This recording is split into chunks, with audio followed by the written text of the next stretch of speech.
만왕의 왕이시며 만주의 주가 되신 거룩하신 하나님, 우리들의 아버지시여, 동서 사방에서 주의 말씀이 그리워서 가슴에 타는 마음으로 여기까지 오신 목사님들, 목사 후보생들, 장로님들, 권사님들, 집사님들, 평신도들에게 하나님께서 이 시간 하늘 문을 여시고 이들에게 모든 필요한 은혜를 물붓듯이 쏟아 주시옵소서. 변화받게 하여 주옵소서. 새롭게 되게 하여 주옵소서. 능력을 얻게 하여 주옵소서. 하나님께 더 가까이 가게 하여 주시옵소서. 복음의 확신을 얻게 하여 주시옵소서. 우리 칼빈주의 신학과 신앙, 개혁주의 신학과 신앙을 정확하게 확실하게 깨우치게 하여 주시옵소서. 하나님, 이 시간에 주 앞에 예물을 드린 성도들에게 하늘의 복, 땅의 복으로 넘치도록 채워 주시옵소서. 이 물질이 쓰이는 곳곳마다 주님의 복음이 널리 확산되게 하여 주시옵소서. 하나님의 아버지, 이 시간 참으로 연약하고 부족한 종이 이 설교단에 섰고 또 강의를 하려고 할 때에 우리 하나님이 동행하여 주옵소서. 예수님의 이름으로 기도하나이다. 아멘. 제가 성경 말씀 한 절 먼저 읽겠습니다. 사도행전 28장 44절에서 보겠습니다. 사도행전 28장 44절이 옳습니다. 다 얻으신 줄 알고 제가 봉독해 올립니다. 또 이르시되 내가 너희와 함께 있을 때에 너희에게 말한 바 곧 모세의 율법과 선지자의 글과 시편의 나를 가르쳐 기록된 모든 것이 이루어져야 하리라 한 말이 이것이라 하시고, 이에 저의 마음을 열어 성경을 깨닫게 하시고, 또 이르시되 이같이 그리스도가 고난을 받고 제3일에 죽은 자 가운데서 살아날 것과 또 그의 이름으로 죄사함을 얻게 하는 회개가 예루살렘으로부터 시작하여 모든 족속에게 전파될 것이 기록되었으니 너희는 이 모든 일의 증인이라. 볼지어다 내가 하나님의 약속하신 것을 너희에게 보내리니 너희는 위로부터 능력을 입혀올 때까지 이 성에 유하라 하시니라. 아멘. 49절까지 봉독해 올렸습니다.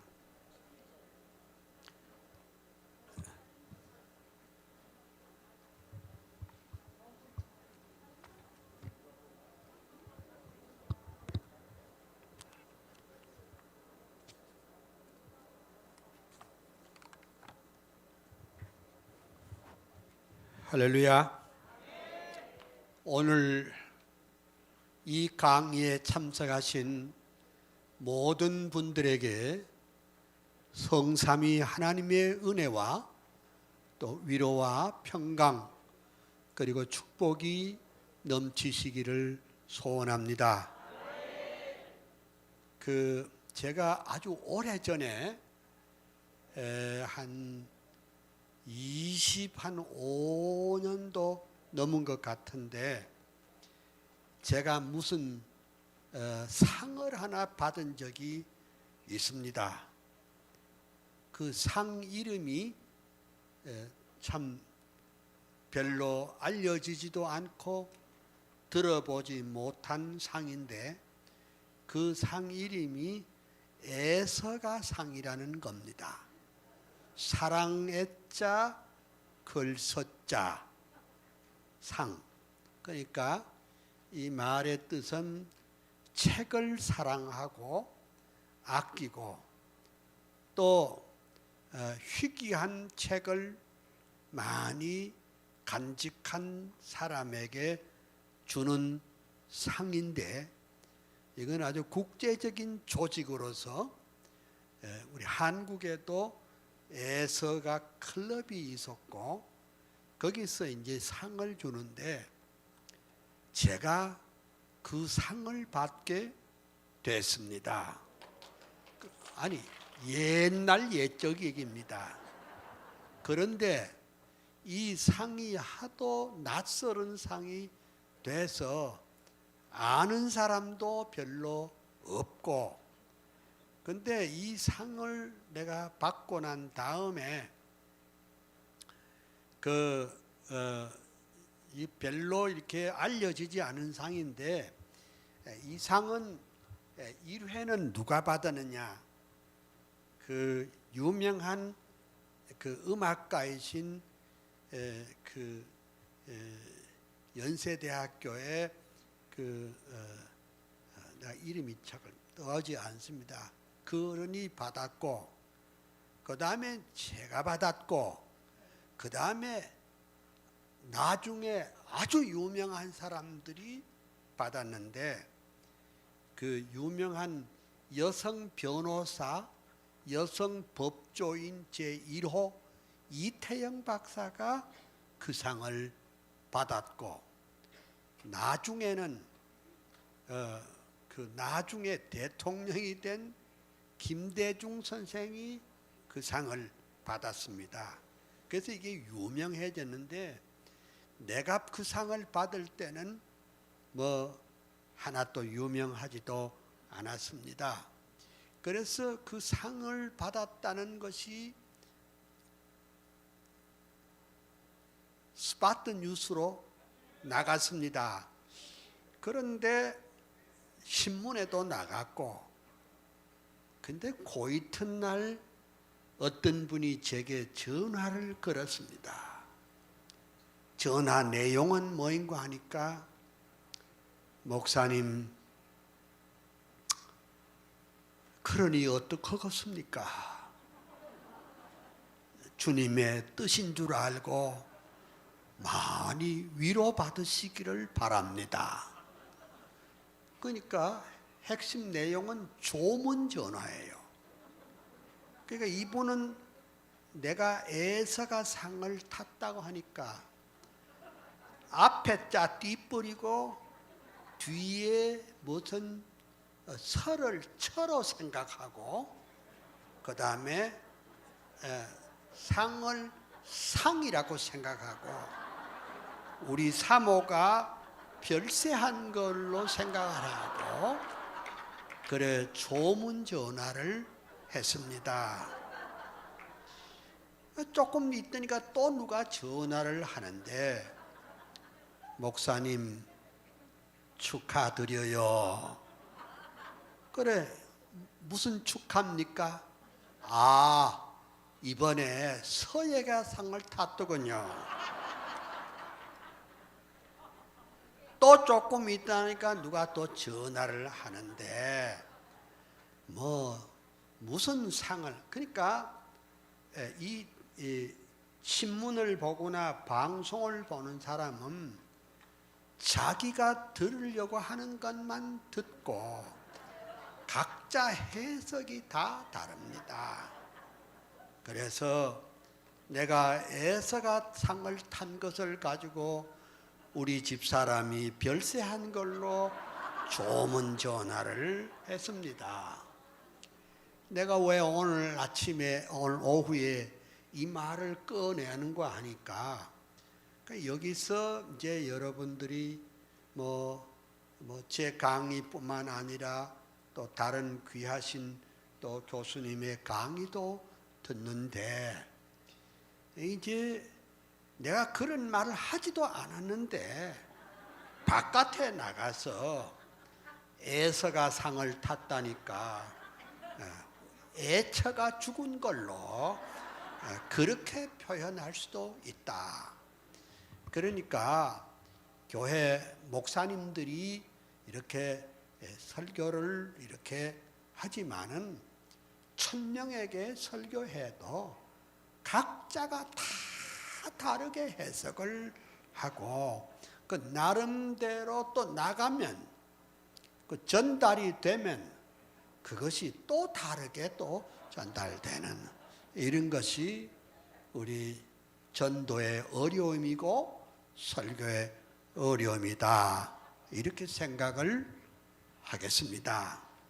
그러면 오늘은 제가 무슨 말씀을 하려는 거 하니까 지난번과 마찬가지로 지난번에 했던 것을 5분간 복습을 한 연후에 그 다음에 이어서 다시 또 진행을 하면서 그 지난번에 제가 강의 중에 이 약속을 하나 했습니다. 그 약속이 뭐냐 하니까 2가지 약속을 했는데 제가 내 스승이 박윤선 박사라고 얘기를 했고 그 박윤선 박사님이 세상 뜬 지가 32년이 됐는데 그 한참 이렇게 설교와 또 강의를 하실 때가 1970년대였습니다. 그때 70년대에 그 목사님의 육성을 꼭 한번 들려주겠다고 약속을 했습니다.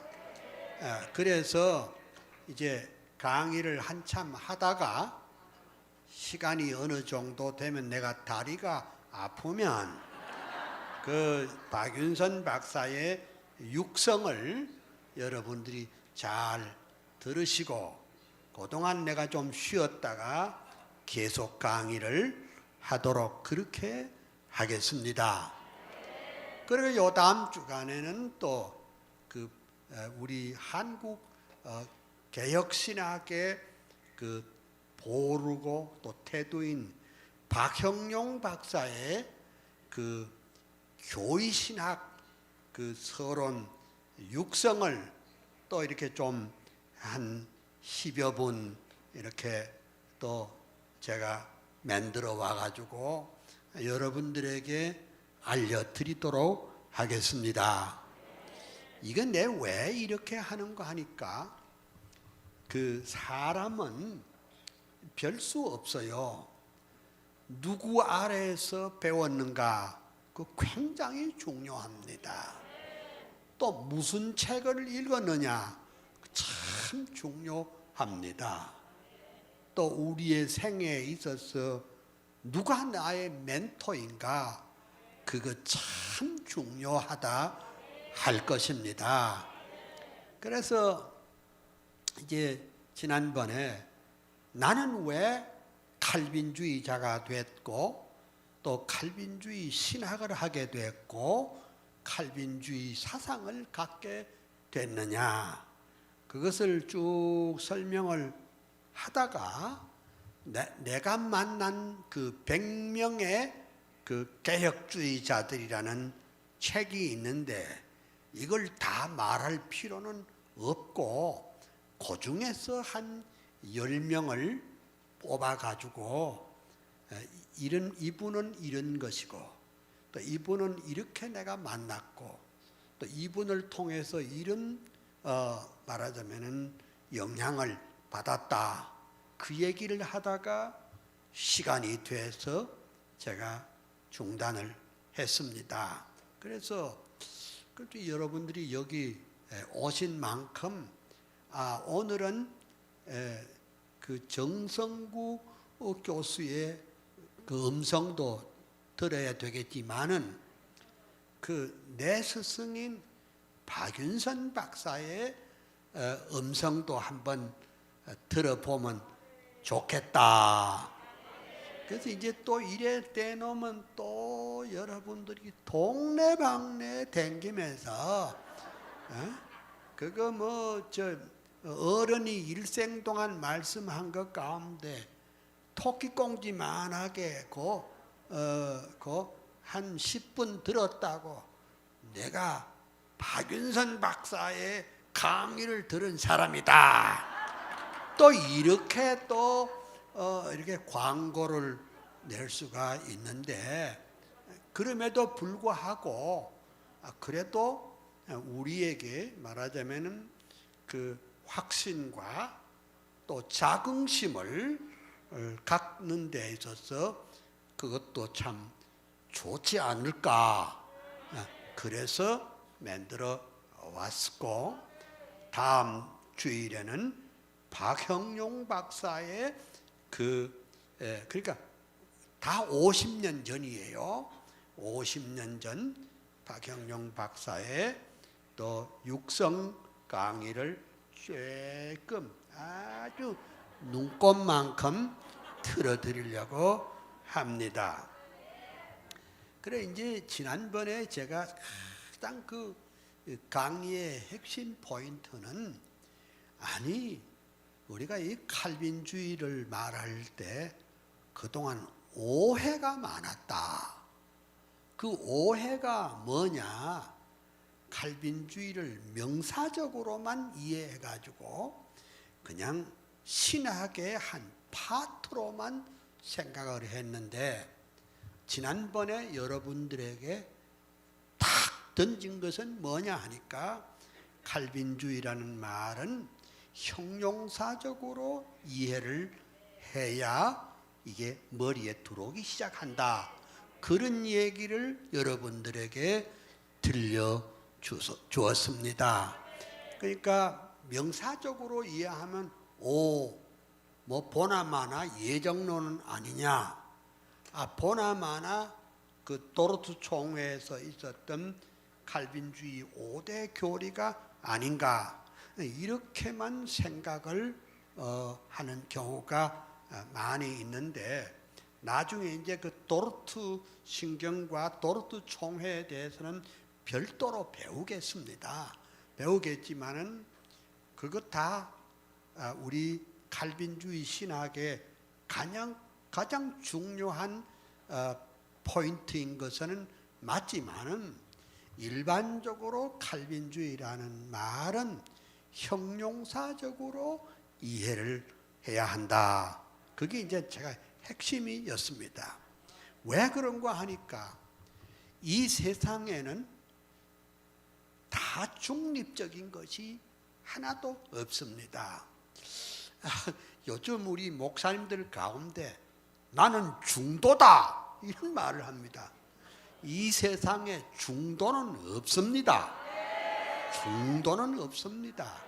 즉 어떤 세계관을 가지고 그것을 이해하느냐. 다시 말하자면 유물주의 세계관을 가지고 경제를 이해하면 그렇게 되고 유물주의 세계관을 가지고 사회를 보는지 혹은 사회주의 사상으로 예술을 보는지 사회주의 사상으로 정치를 보는지 이 세상에는 아무것도 중립이 없습니다. 그러니까 어떤 시각에서 그것을 보느냐. 가령 예를 들면 사회주의적인 세계관을 가지고 정치를 보면은 어디로 가겠어요? 사회주의 쪽으로 나가게 될 것이고 또 인본주의 세계관을 가지고 역사와 인생과 세계를 보게 되면은 모든 것이 그 인본주의적인 시각에서 보게 되는 것입니다. 그럼 우리는 뭐 하는 사람이냐? 여기는 하나님 중심의 세계관, 그 하나님 중심의 세계관을 달리 말하자면 성경적인 세계관, 그것을 굳이 말하자면 칼빈주의 세계관이라고 할 수가 있습니다. 그럼 그거는 뭐 하는 거냐? 그것은 다른 말이 아니라 이 세상은 그냥 우찌우찌 하다가 그냥 아메바가 꼬물꼬물 하다가 잣내비가 되고, 잣내비가 그냥 꼬물탕꼬물탕 하다가 꽁지가 떨어져서 사람이 되었다는 이런 그 진화론적인 세계관이 아니라 하나님께서 인격적인 하나님께서 자신의 영광을 위하여 천지와 그 가운데 있는 만물을 창조하여 주신 줄 믿습니다.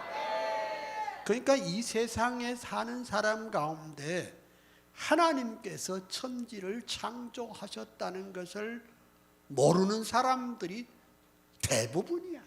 거의 대부분이야.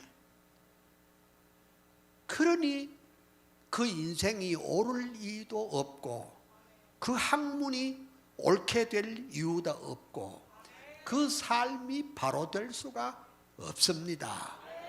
그러니까 진화론적인 세계관을 가진 사람하고 하나님의 창조를 확실하게 믿는 그런 칼빈주의자들의 삶은 전혀 다른 삶인 줄 믿습니다. 그게 참 중요하다. 그래서 이제 그다음에 두 번째는 하나님께서 인간을 아름답게 창조했지만은 인간은 죄로 말미암아 타락하고 어두워졌다. 이게 이제 성경의 가르침입니다. 그러니까 오늘 우리 모든 세상의 학문은 인간은 맘먹기에 따라서 달라진다. 구원은 내 학에 따라서 된다. 이런 것을 모든 학문이 사회학, 심리학 전부가 다 그거예요. 에? 또 목사님도 그렇게 가르치는 사람들이 많이 생겼어요. 내 학이 나름이다. 그러니까 그 자기 긍정을 통해서 긍정에 이른다는 겁니다. 나를 위로하다 하면 된다는 겁니다. 나는 할 수 있다. 나는 괜찮다. 나는 위대하다. 이렇게 내한테 그걸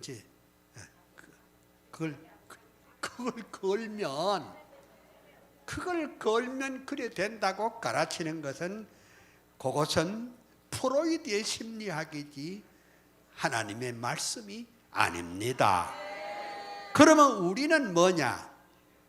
부정을 통해서 긍정에 이르는 것입니다. 그 뭔 소리냐? 오라 나는 곤고한 사람이로다. 이 사망의 몸에서 누가 나를 건져내랴.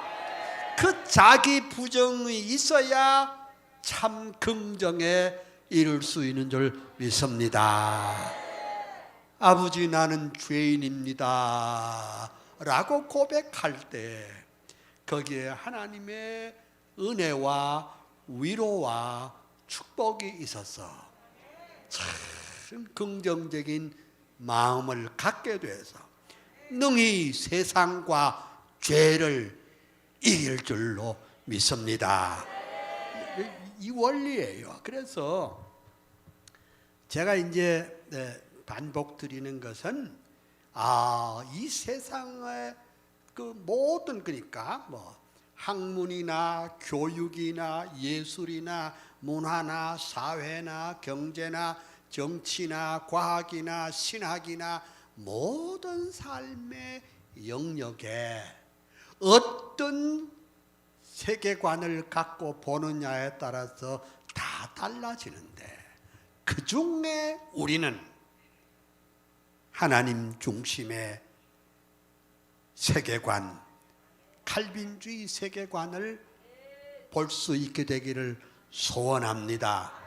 그래서 이제 그걸 가르쳐야 되는데, 그걸 이제 교회에서 그 메시지를 가르치지 않기 때문에 그냥 잘 먹고 잘 살고 행복하는 비결만 가르치기 때문에 모든 사람들이 세상을 이길 힘이 없고 능력이 없는 줄 믿습니다. 예, 이것이 우리 한국교회가 바로 되어야 하는 길인 줄 믿습니다. 이제 이렇게 되니까 무슨 또 문제가 생겨나가, 소위 말하자면 이원론적인 세계관이 나오게 됩니다. 그 이원론적인 세계관은 뭐냐? 요 교회당 울타리에서 그냥 기도하고 찬양하고 그냥 잘 믿으면 되겠다. 그런데 교회 바깥에 나가면 그것은 죄악의 세상이니까 나와는 아무 상관이 없다, 이렇게 생각하는 것을 가르쳐서 듀얼리즘, 이원론적인 세계관이라 그렇게 말합니다. 근데 섭섭하게도 한국교회 성도들이 20%가 된다고 막 생각하는데, 이 세상을 변화시킬 수 있는 견인차가 되지 못한다는데 오늘 우리의 문제가 있습니다. 그래서 제가 이 칼빈주의 세계관을 특별히 강조하게 됐습니다.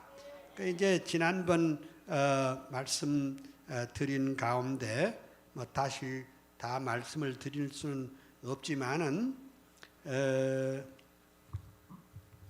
이런 것이 있습니다. 그래서 제가 지난번에 특별히 한 것은 나는 왜 칼빈주의자가 됐는가 이렇게 말하면서 딴 게 아니고, 저는 아주 위대하고 훌륭한 스승 아래에서 공부를 했기 때문에 그러하다.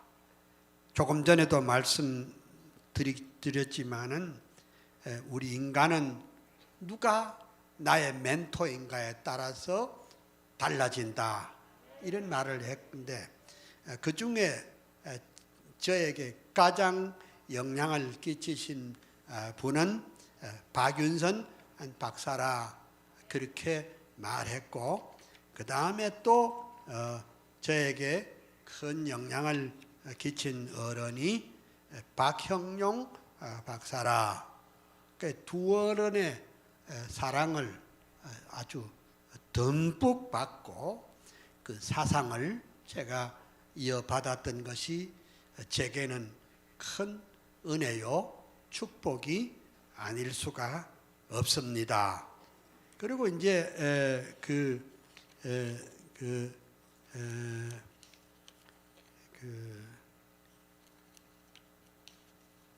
또 한 분이 있는데, 내가 화란 유학 중에서 만난 내 멘토 요한네스 프르가일이라는 위대한 신학자가 있었는데, 그분은 아브람 카이퍼의 생애와 거의 똑같은 그런 일을 했고, 인도네시아에 30년 동안 선교사로 계시고, 그리고 또 하나님의 영광과 주권을 위해서 삶의 모든 영역에 그는 발언하고 그리고 글을 쓰고 메시지를 했던 분이 있었다, 그런 얘기를 했고, 또 한 분 제 스승 가운데 중요한 분이 지난번에 헤르만 도에베르드 박사라 그런 말을 했는데, 그 헤르만 도에베르도 아브라함 카이퍼의 말하자면 후속 그런 사상가로서 결국은 기독교 철학이라는 게 딴 게 아니고 바로 하나님의 말씀이 기초가 됐다, 이런 것을 했고, 그 다음에 이제 제가 만난 가운데 미국의 칼빈주의 신학의 대부이신 코넬리우스 벤틸 박사를 만났다, 끝까지 했고, 그 다음에 또 한 분은 G.C. 베르카워, 그 위대한 교회 신학자를 만났다.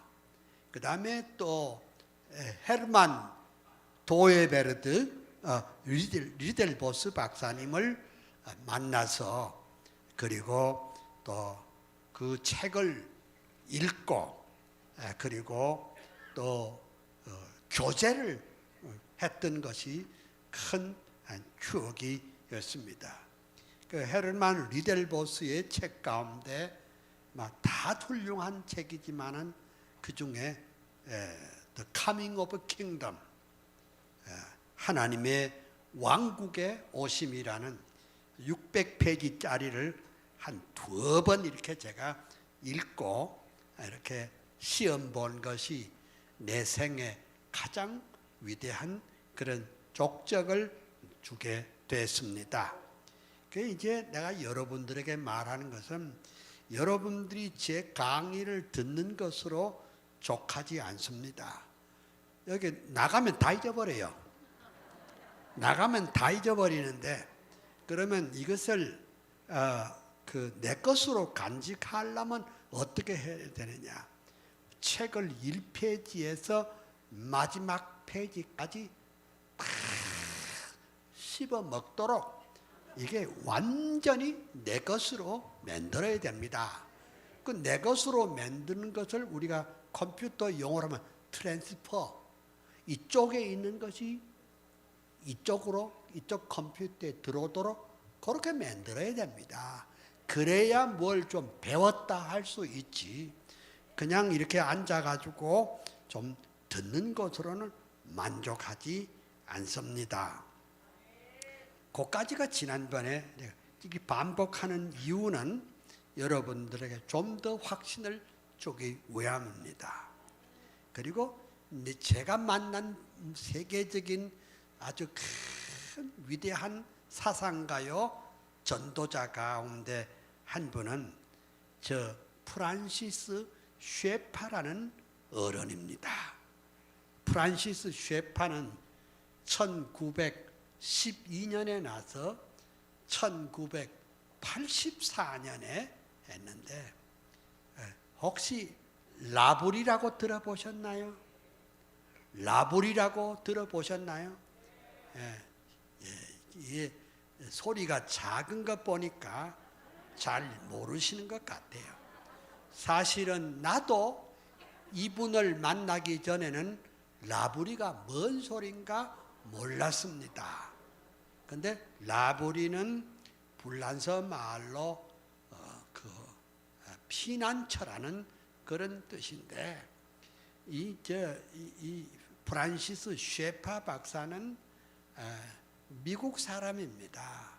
그 미국 사람이 유럽에 가서, 유럽도 전도의 대상이라는 것을 알고 저 알프스 중턱에다가 그 헐무한 그런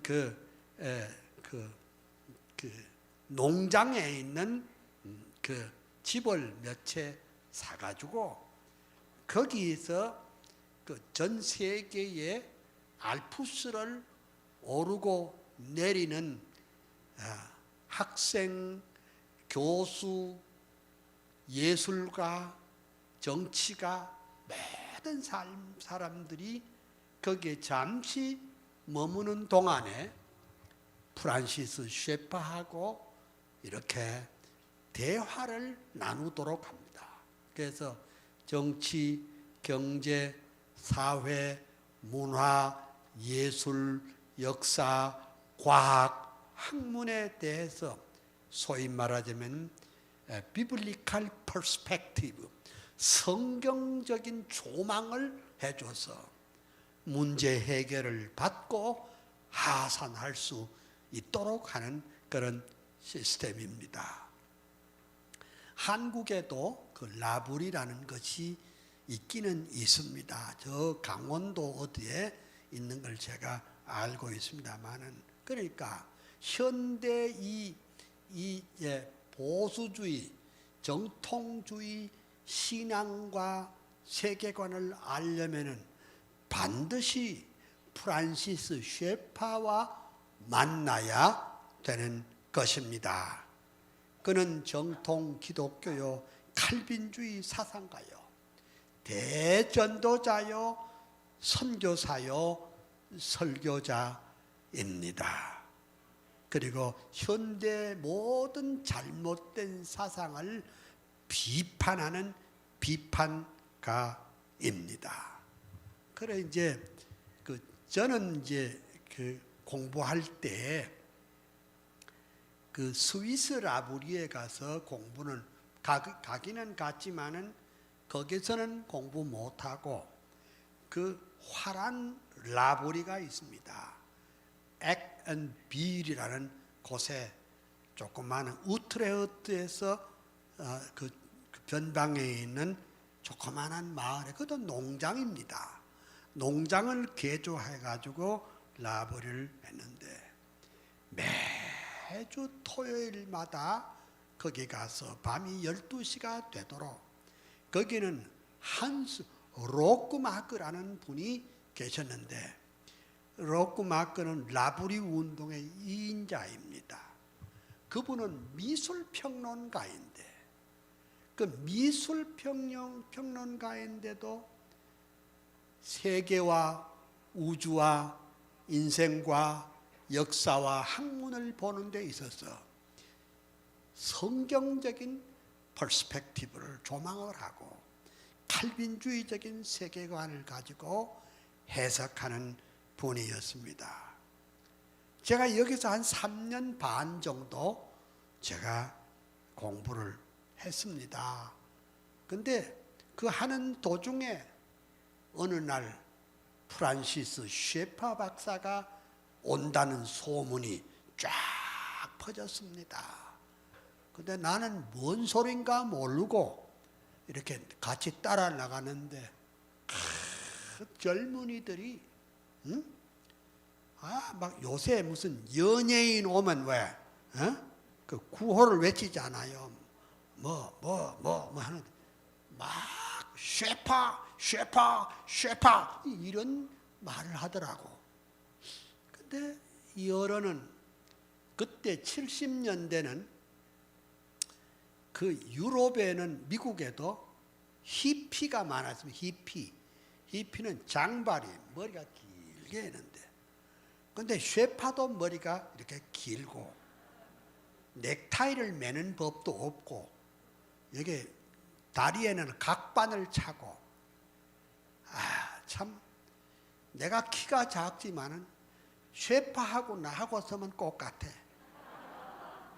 나는 큰 위로를 받습니다. 큰 위로를. 그러니까 헤르만 도에베르드 박사하고 서면 나하고 똑같아. 폴렌 호번 박사하고 나하고 서면 키가 똑같아. 참 하나님의 은혜다. 정말 감사하다.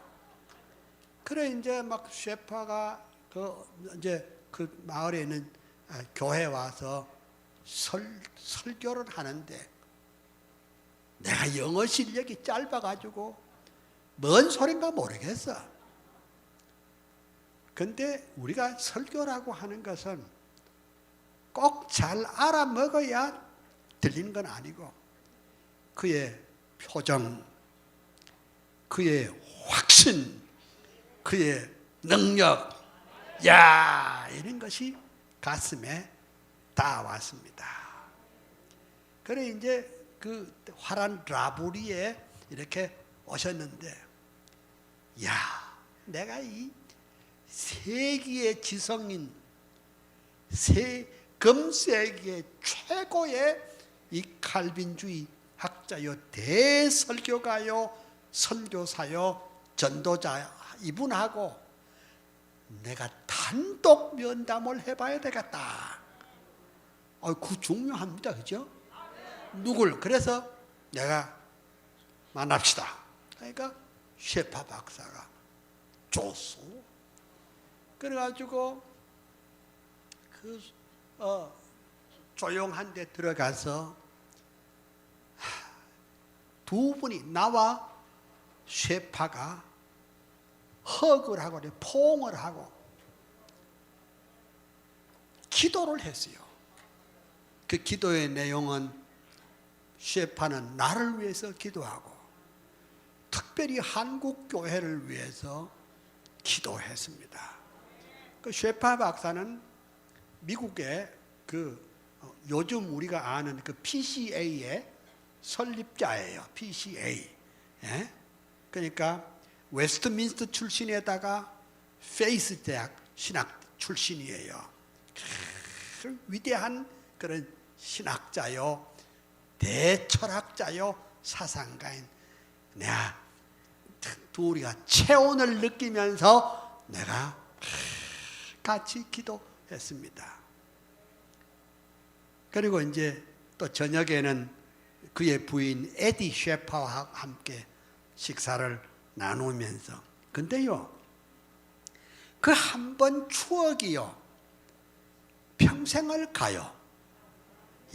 근데 이게 한 번 사람이 누구와 추억을 나누느냐 하는 게 얼마나 중요한지 모릅니다. 그렇잖아요.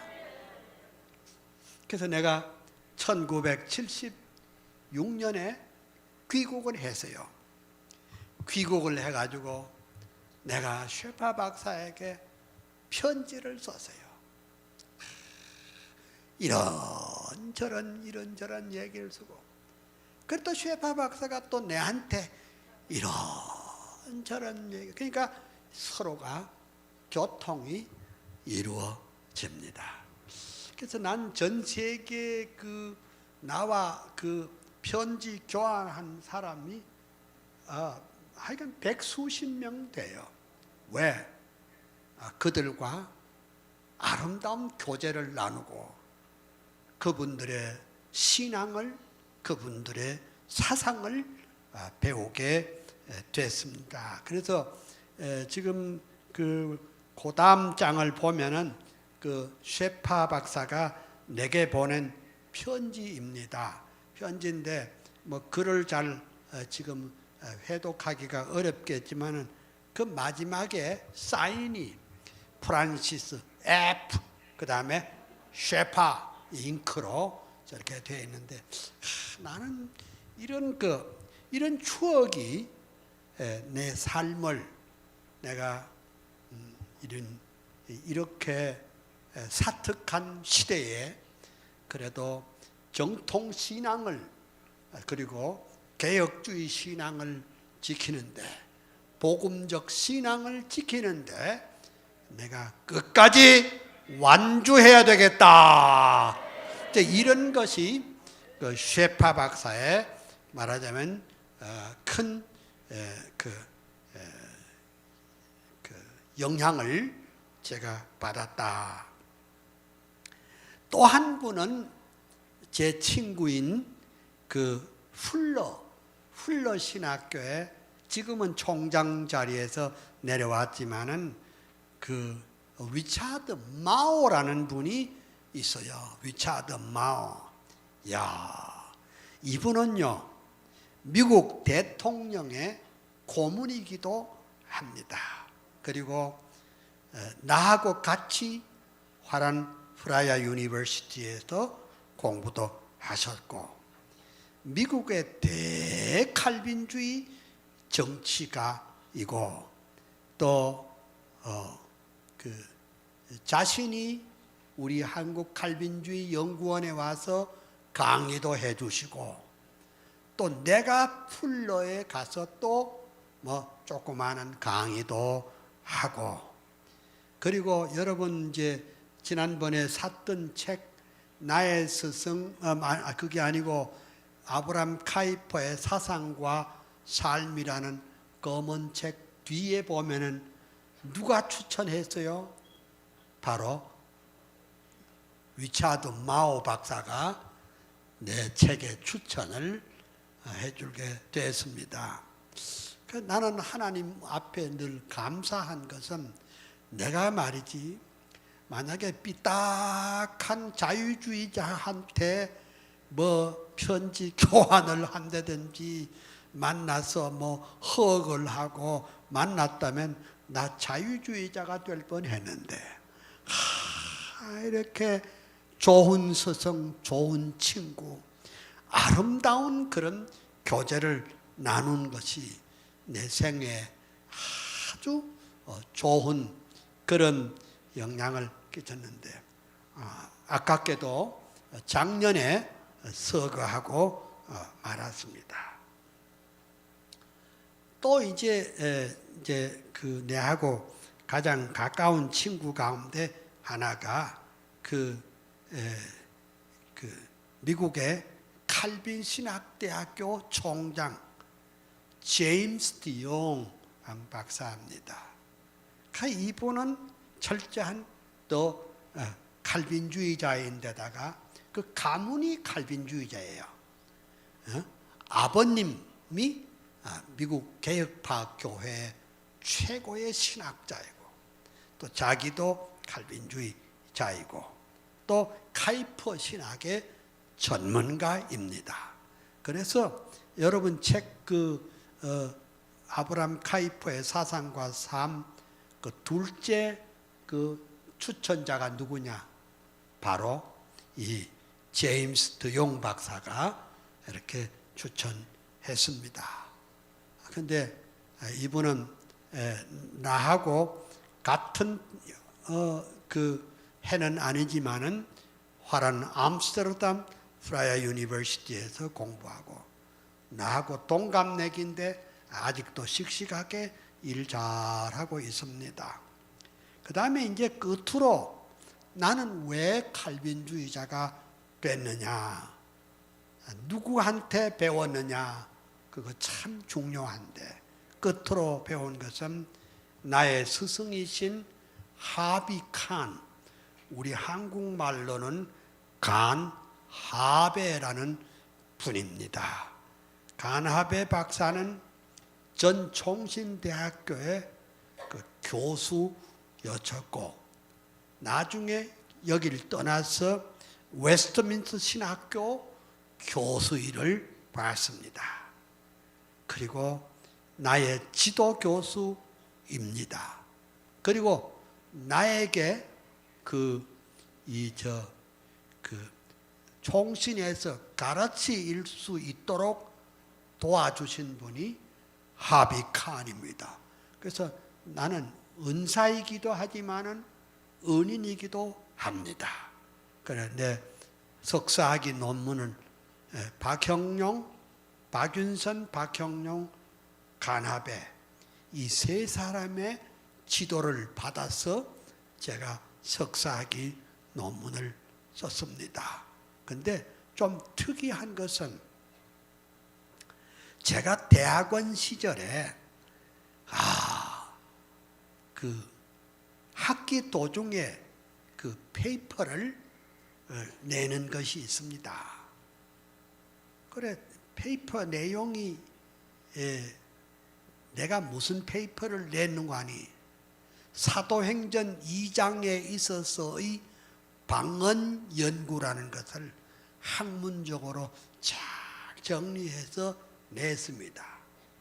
아이고 거기다가 하비칸 목사님은 뭐라고 했는가 하니 엑셀런트 마크라는 걸 주었습니다.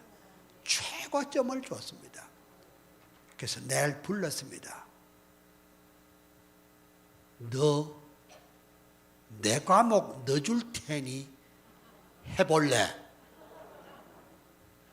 나 뭔 소린가 모르고 예스 sir 했지. 근데 자기 과목이 뭐냐? 헬라어예요. 그런데 이 헬라어를 내게 과목을 맡길 때 공짜가 아니고 어른이 요 딱 앞자리에 앉아가지고 심사를 하는 거예요. 죽을 맛이죠. 죽을 맛이야. 그래 처음 하고 나니까 눈물이 팍 쏟아지도록 나무라는 거야. 이거에 틀렸고 이걸 틀렸고 이걸 틀렸고 이걸 틀렸고. 그래 이제 그 다음 주일에 또 했거든. 또 앉았어. 그랬더니 이분이 much better, 조금 나아졌다. 그 다음에 3주째 하니까 너 좀 잘하면 할 수 있겠어. 4주째 하고 나니까 이제 독립하소.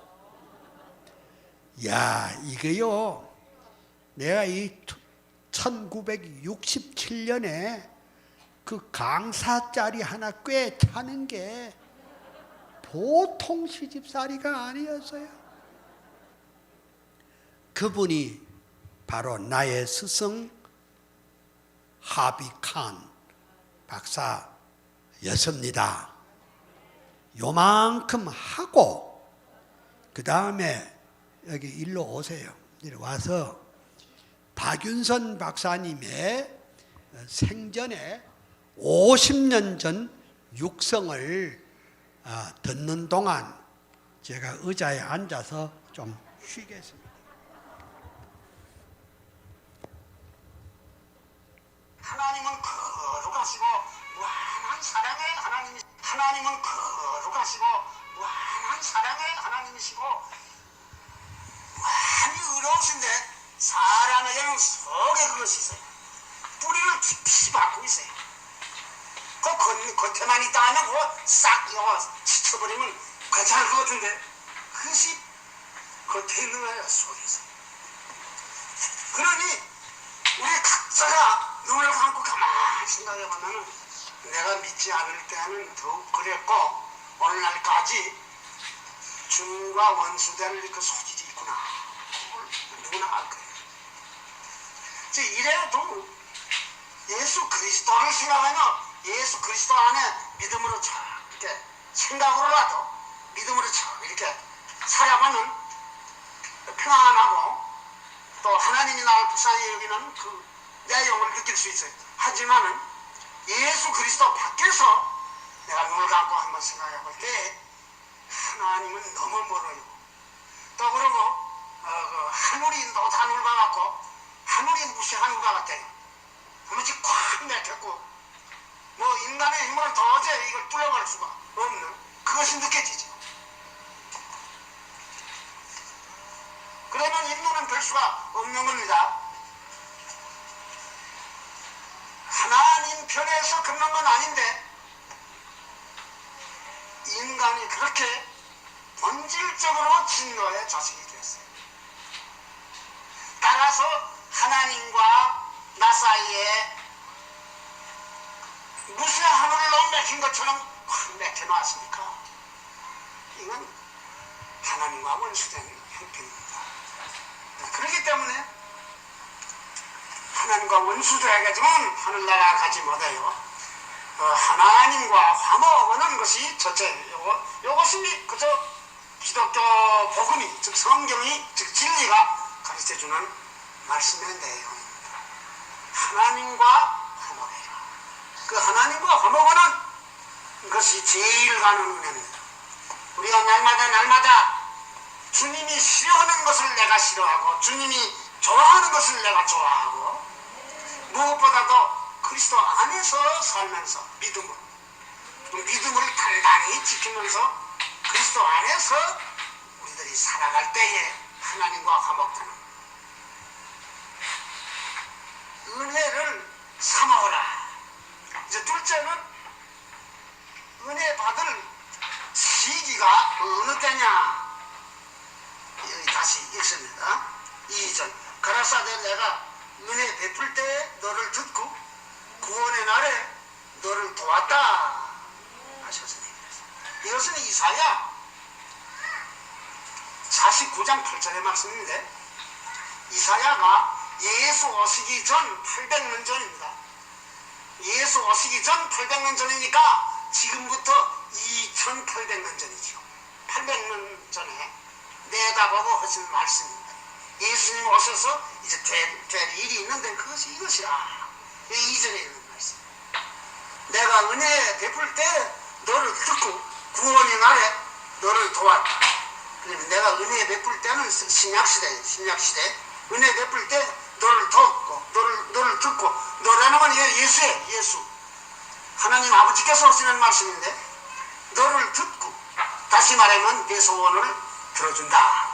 구원의 날에 너를 도왔다. 즉 구원을 베푸시는 날, 온 인류를 특별히 하나님 백성을 구원하는 그날에, 즉 신약시대에 너를 도와주었다. 너를 도와주었다는 것은 온 인류의 머리 되시는 예수님이니까 하나님이 예수님을 돕는 것은 바로 예수님이 구원할 모든 백성을 돕는 것과 마찬가지예요.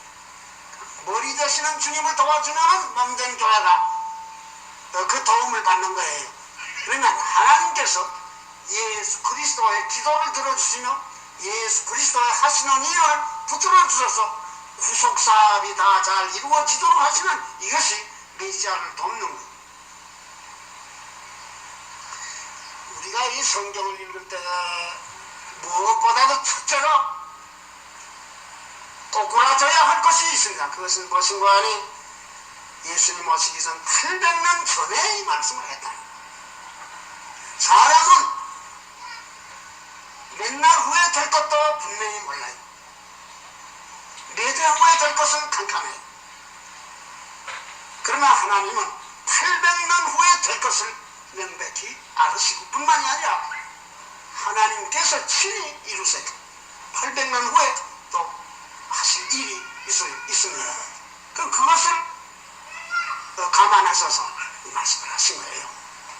이 말씀이 그런 말씀이라는 걸 우리가 알 때 참 꼬꾸라져야 돼요.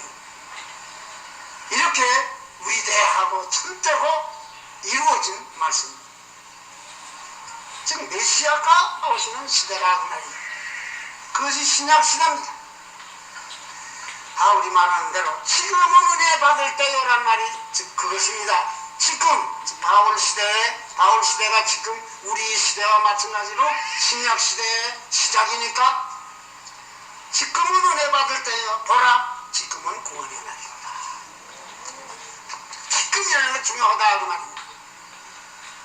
그러면 이 귀한 은혜를 우리들이 받아야 되는 거예요. 지금 받는 겁니다. 신약 시대에 받는 것입니다. 그런데 신약 시대 중에도 이제 오늘 우리 교회의 역사상에 지금 이 시대가 중요합니다. 우리가 교회가 참되이 서는 그것을 중요하게 생각해야 되겠습니다. 교회가 참되이 은혜롭게 서는 그 역사가 중요하다는 걸 알아야 됩니다. 언제든지 이 교회 역사 초기가 중요해요. 몇십 년 후에 천리기름식을 할 적에 이 얘기를 하는 거예요. 그때 네 집에서 몇 사람이 예배를 보기 시작했다. 그래가지고 나오는 가운데 이러한 난관도 있고 저러한 난관도 있다. 그러나 하나님께서 은혜를 주어서 이렇게 됐다. 그런 얘기할 때가 옵니다. 그것이 3년 후에 돼갔는지 5년 후에 돼갔는지는 모르겠습니다. 하지만은 역사는 한 번 얘기를 하는 거예요. 한 번만이 아니라 두고 얘기를 하는 거예요. 역사 중에도 이 교회 역사는 중대합니다. 왜 그런가 하니 하나님의 아들 예수 그리스도의 이름을 써서 먹는 이 중헌이 하나님의 이름을 가지고 일을 합니다. 사람의 이름을 가지고 일하는 거 아니에요. 사람을 위하는 거 아니에요. 하나님을 위하여 우리가 매달리는 거예요. 이것이 굉장히 중요한 지금 시기입니다.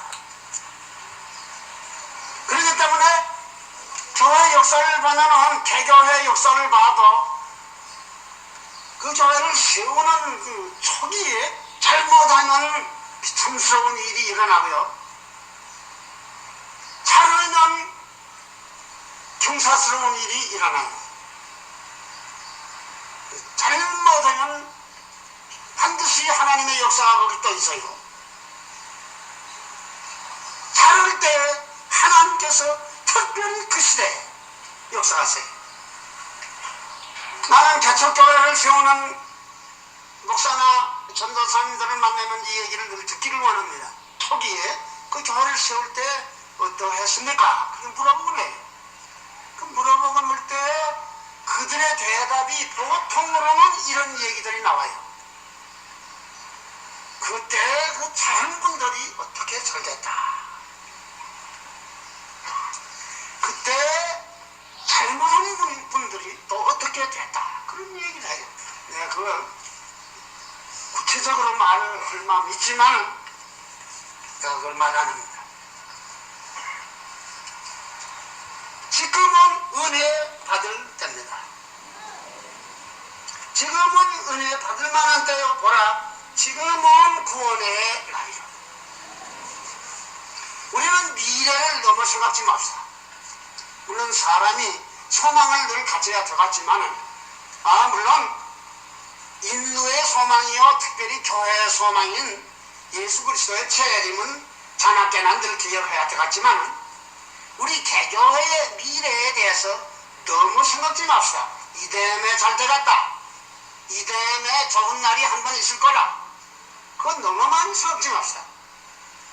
그것보다도요, 하루하루 지금 설립 초기에 은혜로운 생활을 하는 것이 중요합니다. 우리가 오늘 하루 은혜로운 생활을, 오늘 이 거저 지나가지 않기를 우리가 반강히 붙잡아요. 8월 9일 이 주일이라는 것이 나 사는 날이, 바로 이 주일이 내가 바로 되는 날이, 이 주일이 바로 내가 하나님을 만나는 날이, 이 주일이 가장 은혜로운 날이 되도록 우리가 정신을 가다듬어야 되겠어요. 내일이 없어도 만족하다. 그럼 이럴 정도로 우리가 그날 참되이 살아야 되는, 그것이 우리 기독자 생활 프로그램이에요.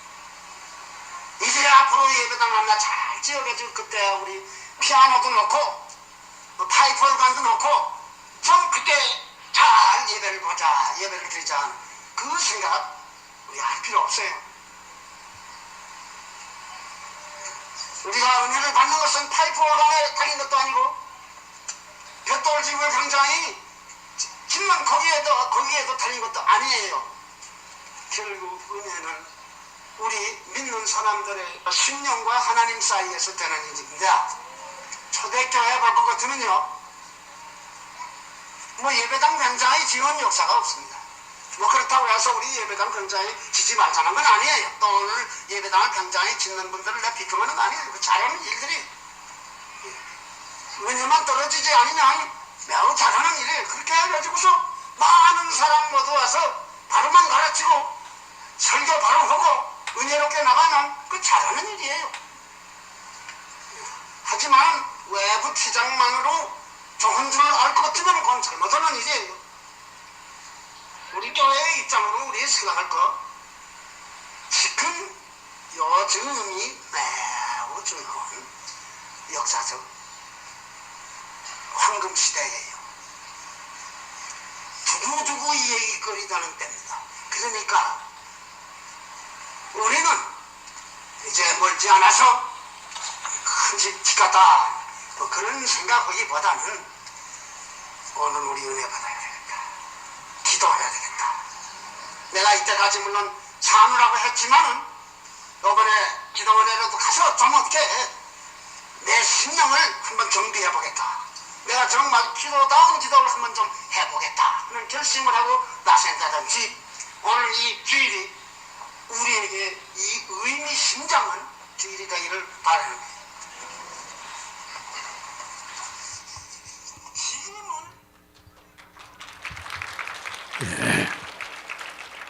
감사합니다.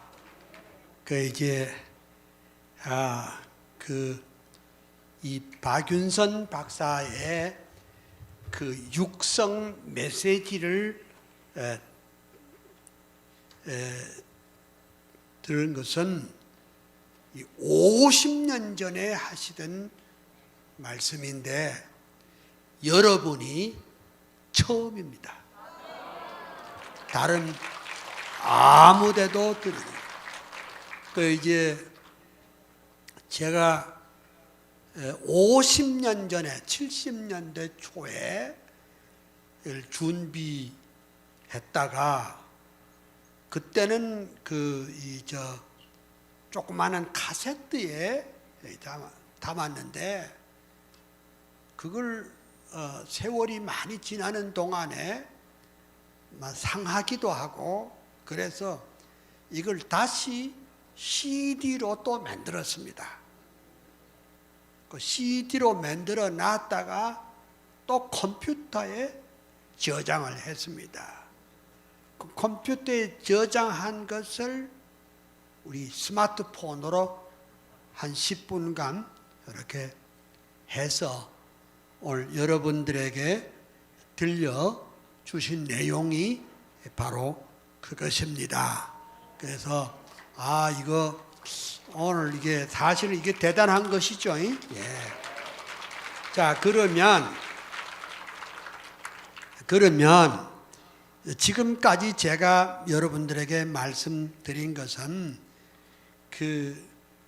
우리가 이 칼빈주의 이 세계관이 도대체 뭐냐, 또 나는 어떻게 해서 그렇게 또 됐느냐. 그러면 오늘은 지금 시간이 얼마 남지 않았지만은 오늘만 날이 아니니까 그냥 하다가 그냥 말겠습니다. 도대체 우리 정통 기독교,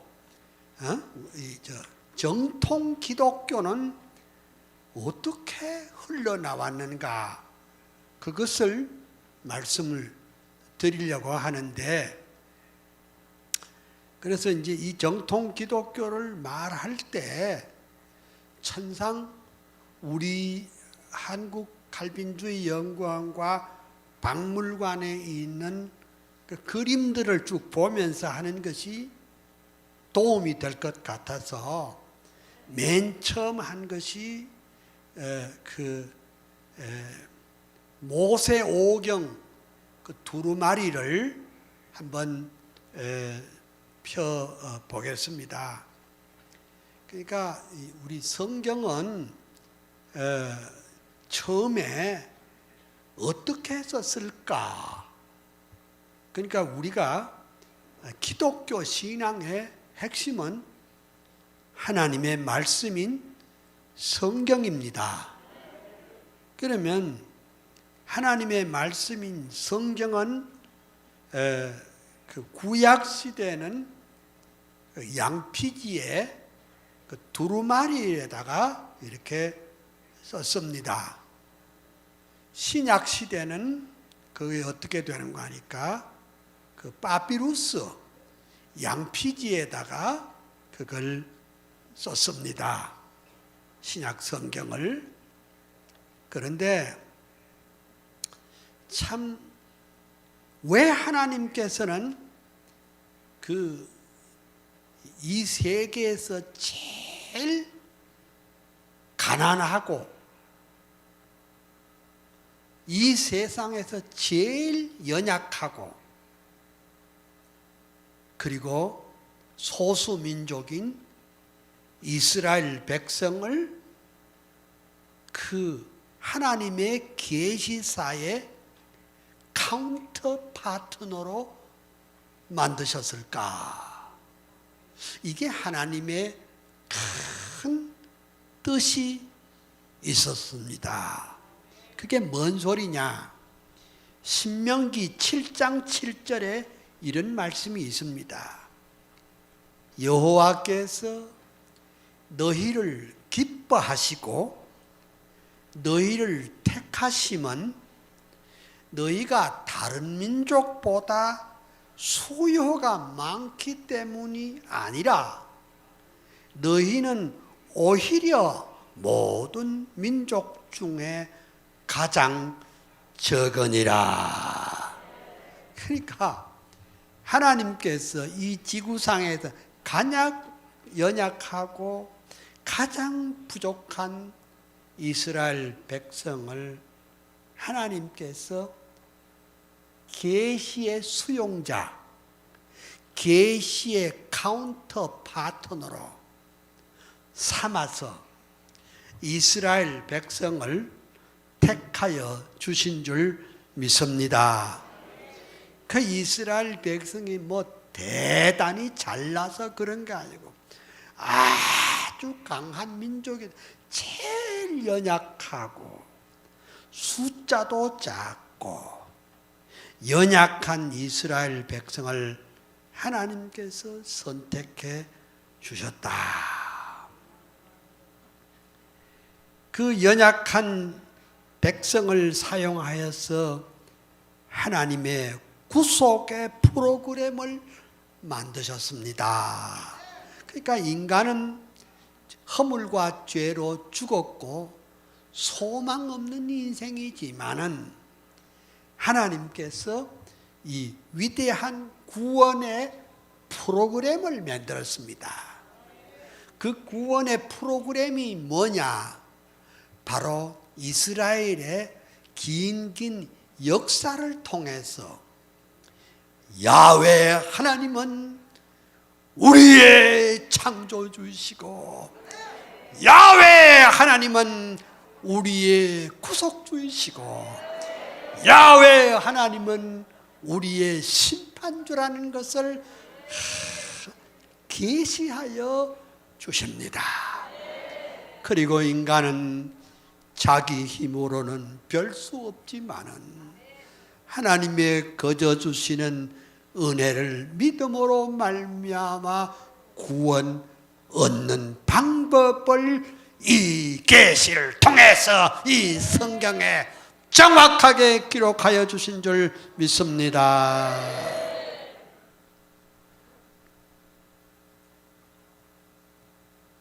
이 성경은 하나님이 죄인을 구속하신 위대한 구속사의 프로그램입니다. 하나님의 위대한 구속사의 매뉴얼입니다. 그러면 성경 없이 뭘 계시받겠다고 덤비는 사람은 다 이단이 되겠죠. 성경 없이 뭘 주장하는 사람은 다 자유주의가 되겠죠.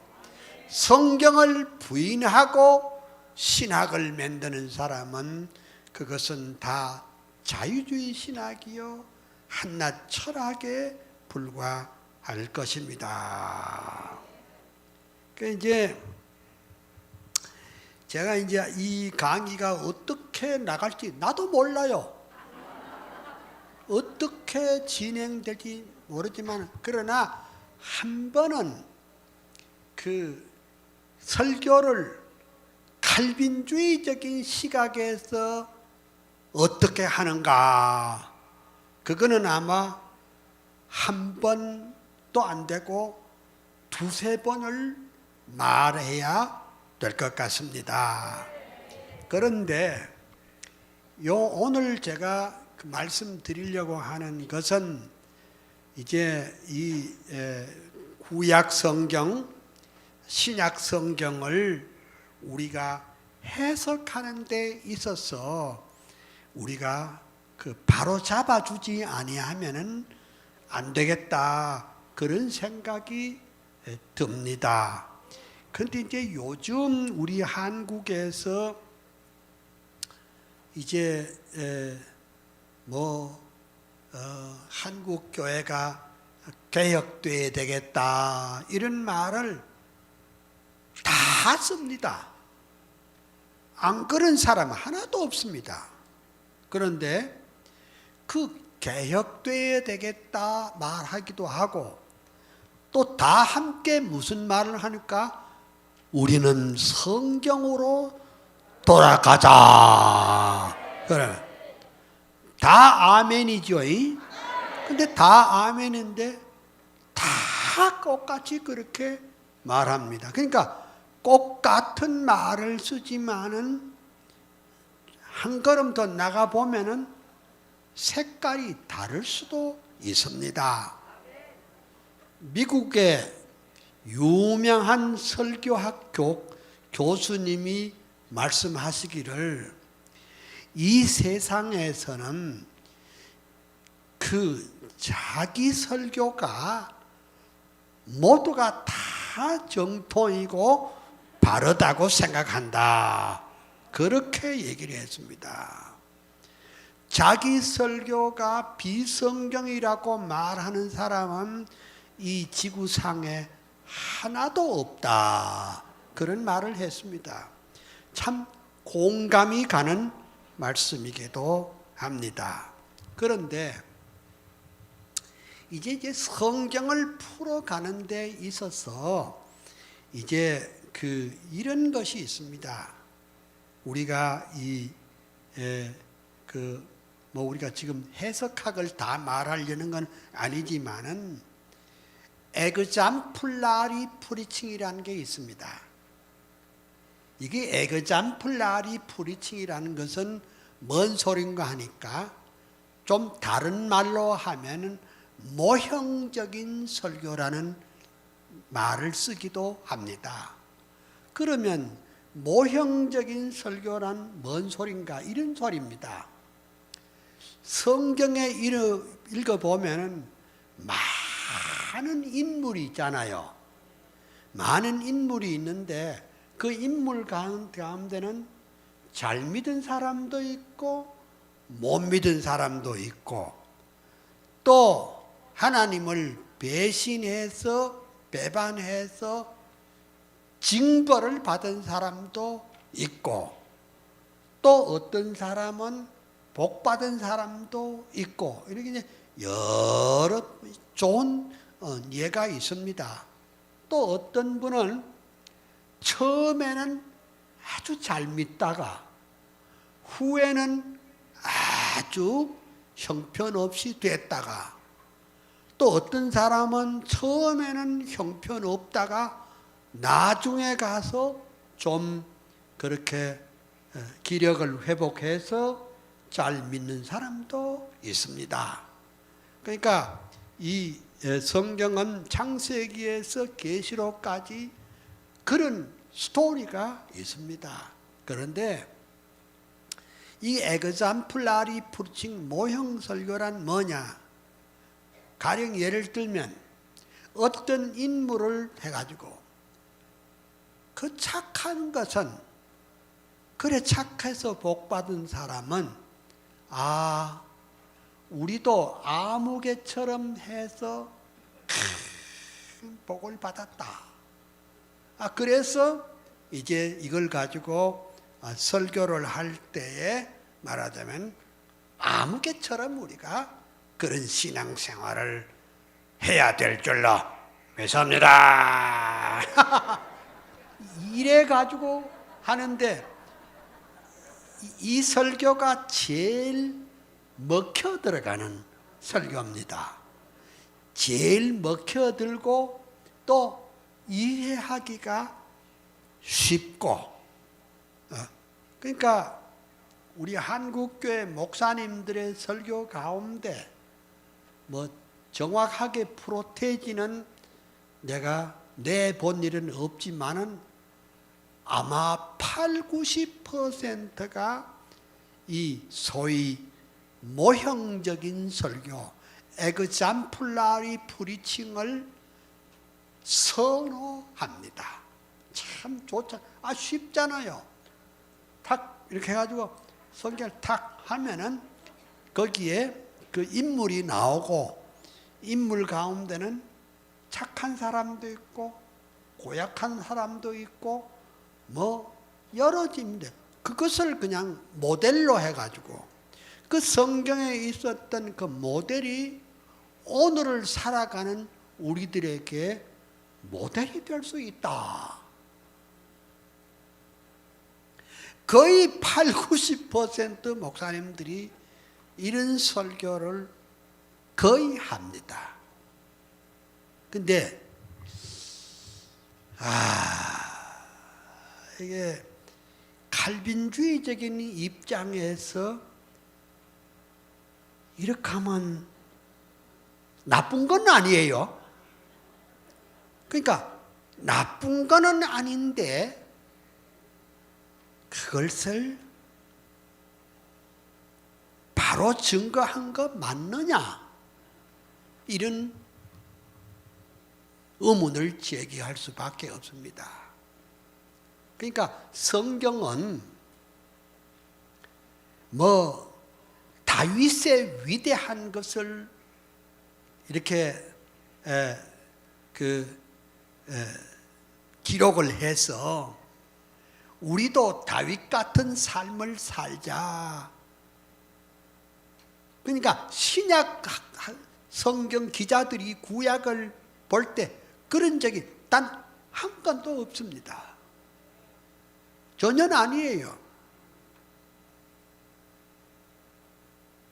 그러면 성경은 사무엘의 위대함을 기록하려는 것이 성경 기록의 목적이 아니고 다윗의 위대함을 기록하는 것이 성경 기록의 목적이 아니고 그 성경의 인물을 통해서 Who is God?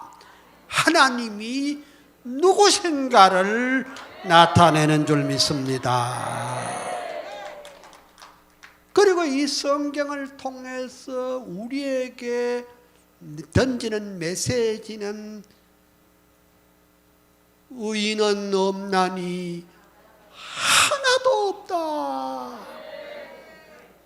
다 허물과 죄로 죽었던 너희여, 이걸 말하기 위함이고 이 세상에 있는 모든 민족, 모든 백성, 모든 성경에 있는 인물들도 결국은 하나님의 심판대 앞에 설 줄로 믿습니다.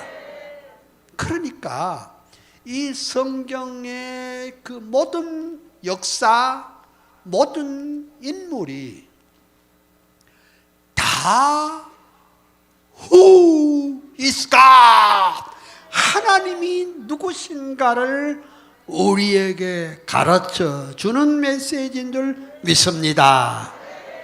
이것이 우리 성경 기록의 목적이니까 우리가 성경을 보고 이해할 때도 그렇게 해야 되겠고 우리가 가르칠 때도 그렇게 가르쳐야 될 줄로 믿습니다. 그러니까 이렇게 성경을 보는 것을 칼빈주의적인 성경관이라고 봅니다. 아니, 그보다도 성경적 성경관입니다. 그러니까 이 보세요.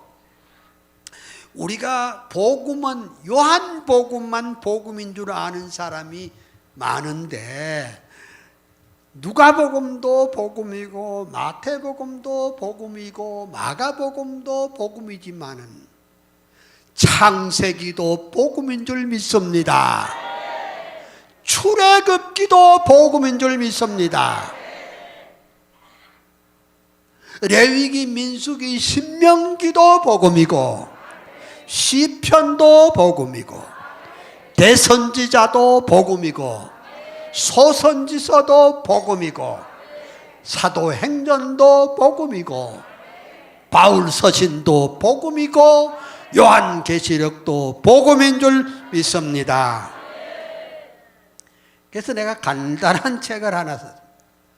복음에서 복음으로, 복음에서 복음으로. 그렇게 이렇게 에그잠플라리 프리칭을 선호하는 한국 교회는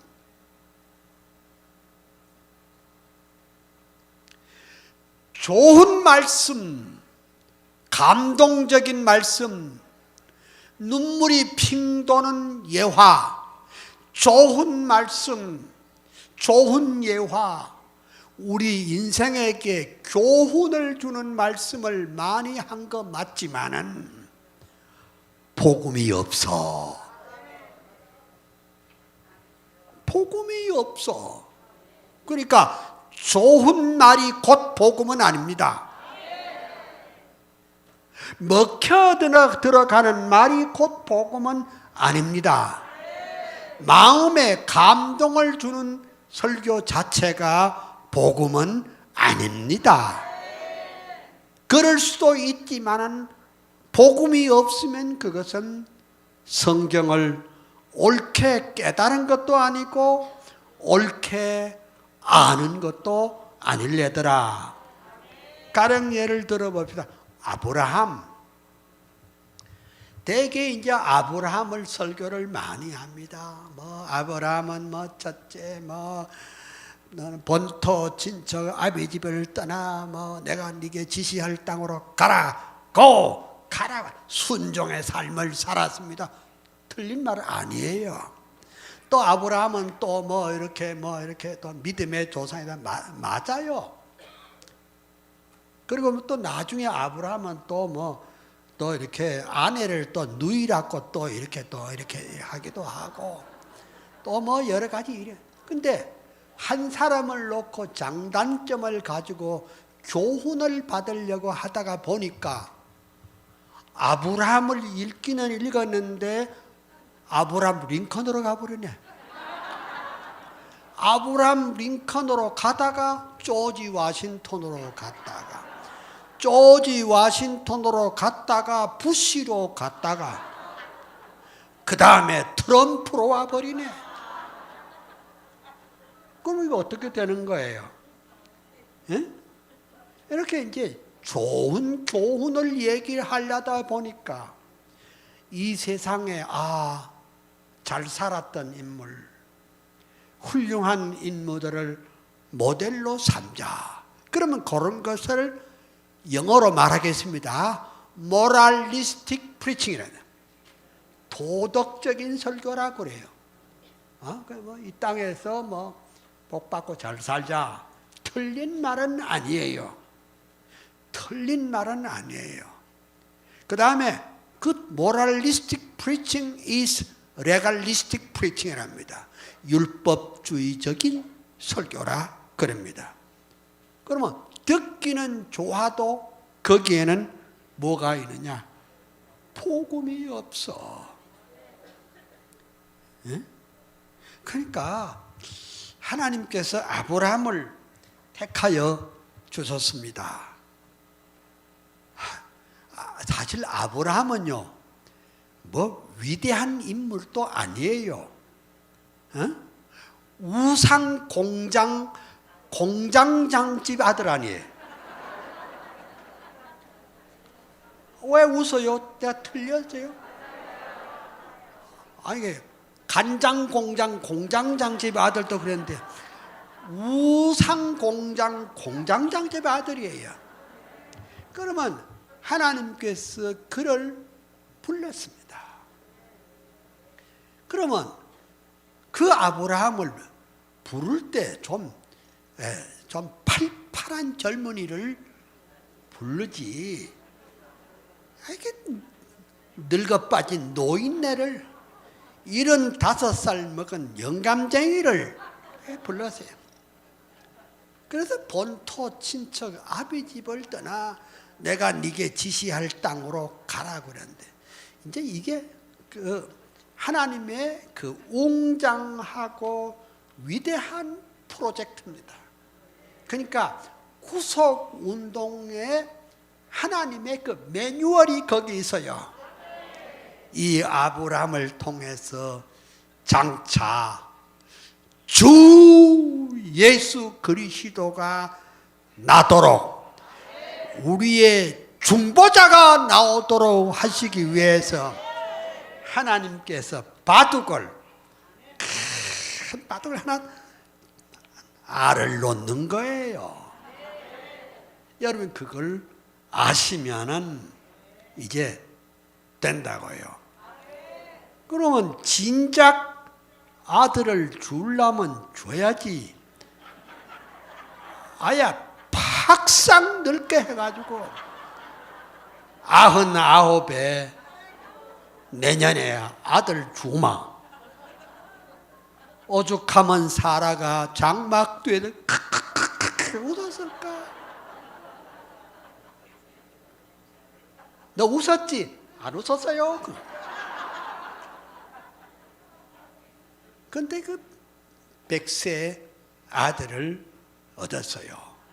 그러면 우리가 이제 아브라함의 믿음을 강조하는 건 나쁘지는 않아요. 좋은 말이에요. 그러나 아브라함의 믿음보다 더 큰 것은 하나님의 아브라함을 통해서 그 위대한 하나님의 자기 계시가 더 중요한 줄 믿습니다. 그 자기 계시가 뭐냐 하니까 하나님은 인간이 할 수 없는 것을 하게 하시는 하나님이신 줄 믿습니다. 하나님은 할 수 있느니라 이것을 보여주십니다. 이걸 또 멀리 이렇게 선을 그어보면 어디까지 가느냐? 마리아가 처녀 몸에 잉태하는 그 놀라운 하나님의 권능을 그 처음 택할 때부터 아브라함을 통해서 그 위대한 하나님의 능력을 보여주시는 줄 믿습니다. 그 영어로 말해보겠습니다. God is strong. 하나님은 능력의 하나님. God is mighty. 하나님은 전능하시다. 그러니까 이 성경의 흐름을 통해서